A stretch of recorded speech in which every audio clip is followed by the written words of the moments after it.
Hi friends, welcome to Amil Dampu. இன்னைக்கு நம்ம எங்க போயிட்டு இருக்கோம்னு பாத்தீங்கன்னா திண்டுக்கல் தலப்பாக்கட்டில வந்து unlimited dosa and parotta festival வந்து போட்டுருக்காங்க. சோ நம்ம அங்க தான் வந்திருக்கோம். நம்ம உள்ள போயிட்டு இந்த ஃபெஸ்டிவல் என்ன மாதிரி நடக்குது, என்ன மாதிரி ஆஃபர் அவங்க கொடுக்குறாங்க அப்படிங்கறது எல்லாமே இந்த வீடியோல வந்து பார்க்கலாம். சோ வீடியோ ஸ்கிப் பண்ணாம பாருங்க. அதுக்கு முன்னாடி சேனலுக்கு சப்ஸ்கிரைப் பண்ணலாம், சப்ஸ்கிரைப் பண்ணுங்க. வாங்க இப்ப வீடியோக்குள்ள போலாம். நாங்க இப்ப எங்க வீட்டு பக்கத்துல இருக்க ஒரு திண்டுக்கல் தலப்பாக்கட்டி கடைக்கு வந்திருக்கோம். இங்க வந்து வெளியவே அந்த ஆஃபர் பேனர் வந்து ஒட்டியிருக்காங்க பாருங்க. Unlimited dosa and parotta festival அப்படின்னு போட்டுட்டு இந்த ஆஃபர் பார்த்தீங்கன்னா ஈவினிங் 6:30க்கு வந்து ஸ்டார்ட் பண்ணுறாங்க. 6:30லேருந்து நைட்டு 12 மணி வரைக்கும் பார்த்தீங்கன்னா இந்த ஆஃபர் வந்து கொடுத்துட்ருக்காங்க. ஸோ எல்லா பிரான்ச்சஸ்லையுமே இந்த ஆஃபர் வந்து அவைலபிளாக தான் இருக்குது. பட் எந்த டேட் வரைக்கும் அப்படிங்கிறத வந்து நான் மேலே போயிட்டு உங்களுக்கு வந்து சொல்கிறேன் அந்த டேட்டை. அண்ட் இப்போ நம்ம மேலே போயிட்டு அவங்களுக்கு என்ன மாதிரி சைடிஷ் அதுக்கு வந்து கொடுக்குறாங்க அண்ட் இது வந்து ஒர்த்தா சாப்பிட முடியுமா எப்படி இருக்குது அப்படிங்கிறது எல்லாமே டீட்டெயிலாக இந்த வீடியோவில் நம்ம வந்து பார்க்கலாம். ஸோ நாங்கள் இப்போ மேலே போயிட்டு ஆர்டர் பண்ணிவிட்டு வந்து பார்க்கலாம். இந்த unlimited dosa and parotta offer வந்து அவங்க எப்படி கொடுத்துட்ருக்காங்கன்னு பார்த்தீங்கன்னா ஒரு லிஸ்ட் ஆஃப் கிரேவிஸ் வச்சுருக்காங்க வெஜ் அண்ட் நான்வெஜ்ஜில். அந்த கிரேவிஸில் ஏதோ ஒன்று ஆர்டர் பண்ணோன்னா நம்ம வந்து அன்லிமிட்டடாக பிளெயின் தோசை இல்லை கல் தோசை இல்லை பரோட்டா இந்த மூணில் எது வேணால் அன்லிமிட்டடாக நம்ம வந்து அந்த கிரேவிக்கு வாங்கி சாப்பிட்டுக்கலாம். என்னென்ன கிரேவிஸ்ன்னு பார்த்தீங்கன்னா திண்டுக்கல் நாட்டுக்கோழி குழம்பு, kadai chicken masala, Kodaikanal chicken, butter chicken masala, chicken வறுவல் மசாலா, அதுக்கப்புறம் மட்டன் மசாலா, மதுரை நெஞ்சுக்கறி சாப்ஸ் குழம்பு. வெஜ்ஜில் தான் பார்த்தீங்க அப்படின்னா கம்மியாக இருக்குது. நான்வெஜ்ஜில் நிறைய வெரைட்டிஸ் கிரேவி வந்து வச்சுருக்காங்க. வெஜ்ஜில் வந்து பன்னீர் பட்டர் மசாலா, கடாய் பன்னீர் மட்டும்தான் இருக்குது. ஸோ இதில் ஏதோ ஒரு கிரேவி வாங்கிட்டு மீதி தோசை அண்ட் பரோட்டாவை அன்லிமிட்டடாக சாப்பிட்டுக்கலாம். வரும்போது என்ன சொல்லிட்டு வந்தேன், என்ன ஆர்டர் பண்ணக்கூடாதுன்னு சொல்லிட்டு வந்தேன், இட்லி தோசையா. எப்போ பாருமா என்ன சொல்கிறான், நம்ம எப்போ பாரு இட்லி தோசை வந்து அவனுக்கு வாங்கி கொடுத்துட்டு நாங்கள் மட்டும் 2 பேர் விதவிதமாக வாங்கி சாப்பிட்றோமாம்மா. அதனால வரும்போதே இந்த பயப்பில் என்ன சொல்லிச்சுன்னா நமக்கு என்கிட்ட, நீங்கள் எப்போ பாரு எனக்கு இட்லி தோசையை வாங்கி தருவீங்க, எனக்கு அது வாங்கி கொடுக்கக்கூடாது, வேறு ஏதாவது நம்ம சாப்பிட்ற மாதிரி டிஃப்ரெண்ட்டாக ஏதாவது வாங்கி தரணுமாம்மா. கண்டிஷனோட தான் அவர் வந்து ஹோட்டலுக்கு வந்திருக்காரு. என்ன பண்ணோம் அதில் என்ன சாப்பிட போகிறப்ப பரோட்டாவா தோசையா? பரோட்டா. பரோட்டாவும் தோசையும் சொல்லியிருக்கோம். அது வந்து பட்டர் சிக்கன் தான் வந்து சொன்னோம். பட் இங்கே இருக்கிற அந்த அண்ணாவே வந்து டேஸ்ட் நல்லா இருக்காதுன்னு சொன்னார். ஸோ அவர் வந்து கொடைக்கானல் சிக்கன் வந்து சஜஸ்ட் பண்ணார். எப்படி இருக்குன்னு பார்ப்போம். ஓகே ஓகே டேஸ்ட் பண்ணி சொல்லுங்கள். ஸோ நாங்கள் 2 பேருமே வெஜ் அண்ட் நான்வெஜ்ஜில் ஒரு கிரேவி சொல்லிவிட்டு அதுக்கு தோசை பரோட்டா வந்து ட்ரை பண்ணலான்னு தான் வந்தோம். பட் வந்த உடனே அவர் அந்த ஆஃபரை பார்த்துட்டு கொஞ்சம் உஷாராயிட்டு எனக்கு வேண்டான்ட்டு அவர் பிரியாணி ஆர்டர் பண்ணிட்டாரு. நான் வந்து நான்வெஜ்ஜில் ஒரு கிரேவியும் தோசாவும் பரோட்டாவும் வந்து கேட்டிருக்கேன். என்ன விஷயம்னு பார்த்தீங்கன்னா கிரேவிஸ் எல்லாமே 300+ தான் அமௌண்ட் வந்து போட்டிருக்காங்க. இதுக்கு தோசையும் பரோட்டாவும் ஃப்ரீனா அது எந்த அளவுக்கு ஒர்த்துன்னு எனக்கு தெரியல.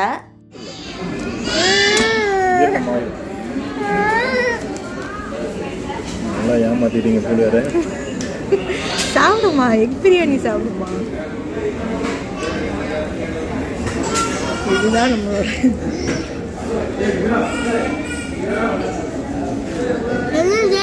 சிக்கன்.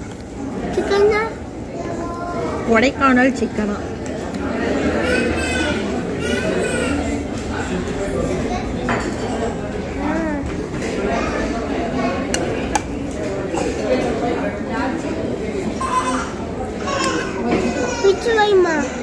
பிச்சு வைக்கவா?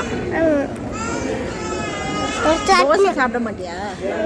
பரோட்டா தான் வேணுமா? பரோட்டா வரன்னு இருக்குடா. பரவாயில்ல.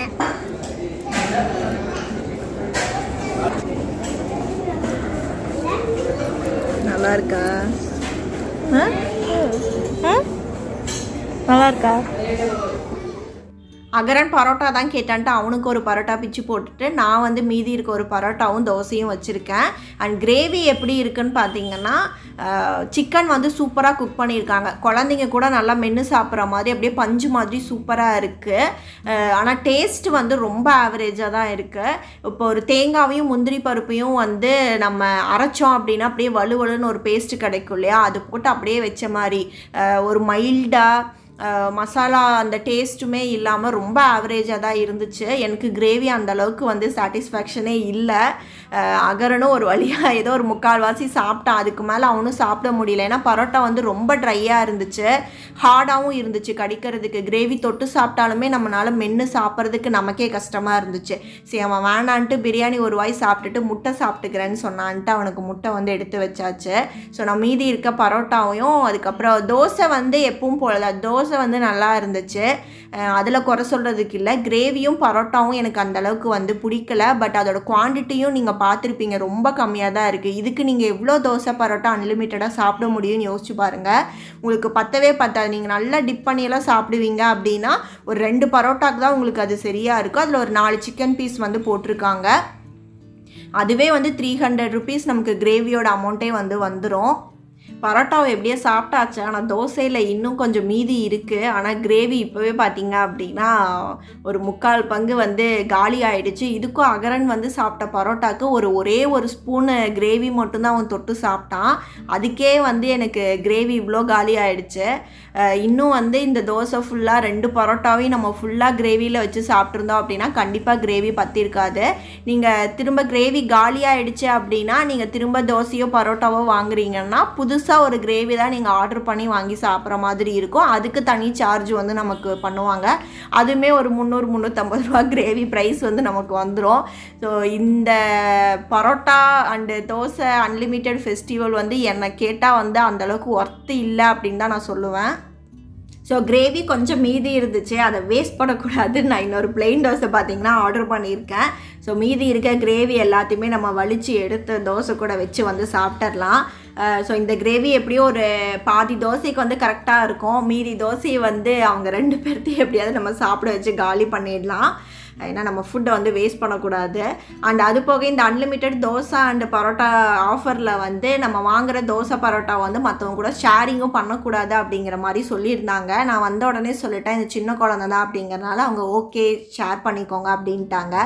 ஆனால் தோசை என்னால் வந்து ஃபுல்லாக சாப்பிட முடியல, கிரேவியும் காலி ஆகிடுச்சு. ஸோ மீதி இருந்த தோசை பார்த்திங்கன்னா நான் அவரை தான் வந்து பிளெயின் வெறும் தோசை நீ சாப்பிட்டாலும் பரவாயில்ல வேஸ்ட் பண்ணாமல் சாப்பிட சொல்லி அவர் தான் வந்து சாப்பிட வச்சேன். ஸோ நாங்கள் சாப்பிட்டு சாப்பாடு வந்து ஜீரணமாகணும்னு சொல்லிட்டு ஃபைனலாக ஒரு லெமன் சோடாவும் வந்து ஆர்டர் பண்ணியிருந்தோம், ஸ்வீட் அண்ட் சால்ட்டு போட்டு. ஸோ அதை தான் அகரன் வந்து குடிச்சிட்ருக்கான். இனி ஜூஸும் வந்து குடிச்சு முடிச்சுட்டு பார்த்திங்கன்னா இன்னும் பில்லிங் பே பண்ணிட்டு கிளம்ப வேண்டியது தான். ஸோ எல்லாமே முடிஞ்சுது, பில்லிங்காக வந்து வெயிட் பண்ணிகிட்ருக்கோம். ஸோ ரொம்ப எக்ஸைட்டடாக இருக்கேன். நான் அந்த கிரேவியோட விலை எவ்வளோன்னு சொல்லி தெரிஞ்சே ஆகணும். ஏன்னா அந்த கிரேவி வந்து அவ்வளோ ஆவரேஜாக தான் இருந்துச்சு. குழந்தைங்களுக்கு எனக்கு தெரிஞ்சு கண்டிப்பாக வந்து நல்லா வந்து சாப்பிடுவாங்க. ஏன்னா அவங்களுக்கு பிடிச்ச மாதிரி அந்த மைல்டாக தேங்காய் முந்திரி பேஸ்ட் அப்படிங்கிறதுனால அது குழந்தைங்க சாப்பிட்றதுக்கு நல்லாயிருக்கும். பட் நமக்கு வந்து அதில் ஒரு டேஸ்ட்டே இல்லை, சிக்கனோட டேஸ்ட்டும் இல்லை, அதில் எந்த ஒரு ஃப்ளேவருமே கிடையாது. அந்த கிரேவியில் ஒரு பிளெயினாக இருந்த மாதிரி இருந்துச்சு. ஸோ அதோட விலை எவ்வளோன்னு பாருங்கள், 309 ரூபா வந்து போட்டிருக்காங்க. ஸோ ஓவராலாக எல்லாமே சேர்த்து ஜிஎஸ்டியோட 670 ரூபா நமக்கு வந்து வந்திருக்கு பில்லிங்கு. யூஸ்வலாக நாங்கள் 3 பேர் வந்தோம் அப்படின்னா கண்டிப்பாக ஒரு 1000க்குள்ளே வந்து ப்ரைஸ் வர மாதிரி தான் ஏதோ ஒரு ஐட்டம் 3 ஐட்டம் வாங்கினோம் அப்படின்னா நமக்கு வரும். ஆனால் இதில் வந்து ஒரு 670ஓட முடிஞ்சது பார்த்திங்கன்னா கொஞ்சம் ஓகே தான். பட் டேஸ்ட் வைஸ் வந்து பரோட்டா அண்ட் கிரேவி வந்து எங்களுக்கு சாட்டிஸ்ஃபேக்ஷனே இல்லை. எனக்கு வந்து அந்தளவுக்கு ரொம்ப ஆவரேஜாக தான் தெரிஞ்சுது. இந்த ஆஃபரை வந்து நான் யாருக்குமே சஜஸ்ட் வந்து பண்ணவே மாட்டேன். நீங்களும் யாரும் வந்து ட்ரை பண்ணணும்னு நினைக்காதீங்க. எனக்கு தெரிஞ்ச எல்லா கிரேவியுமே அதே மாதிரி தான் இருக்கும்னு நினைக்கிறேன். எந்தளவுக்கு டேஸ்ட் இருக்குன்னு தெரியல. அண்ட் இந்த ஆஃபர் எது வரைக்கும் இருக்குன்னு பார்த்தீங்கன்னா ஆகஸ்ட் 6 வரைக்கும் வச்சுருக்காங்க. மேபி இதுக்கப்புறம் யாராவது ட்ரை பண்ணிங்க அப்படின்னா கண்டிப்பாக கீழே என் கூட வந்து ஷேர் பண்ணிக்கோங்க. ஸோ இந்த வீடியோ உங்களுக்கு பிடிச்சிருந்துச்சுன்னா லைக், ஷேர் அண்ட் கமெண்ட் பண்ணுங்கள். என் சேனலுக்கு சப்ஸ்கிரைப் பண்ணலன்னா சப்ஸ்கிரைப் பண்ணிடுங்க. தேங்க்ஸ் ஃபார் வாட்சிங்.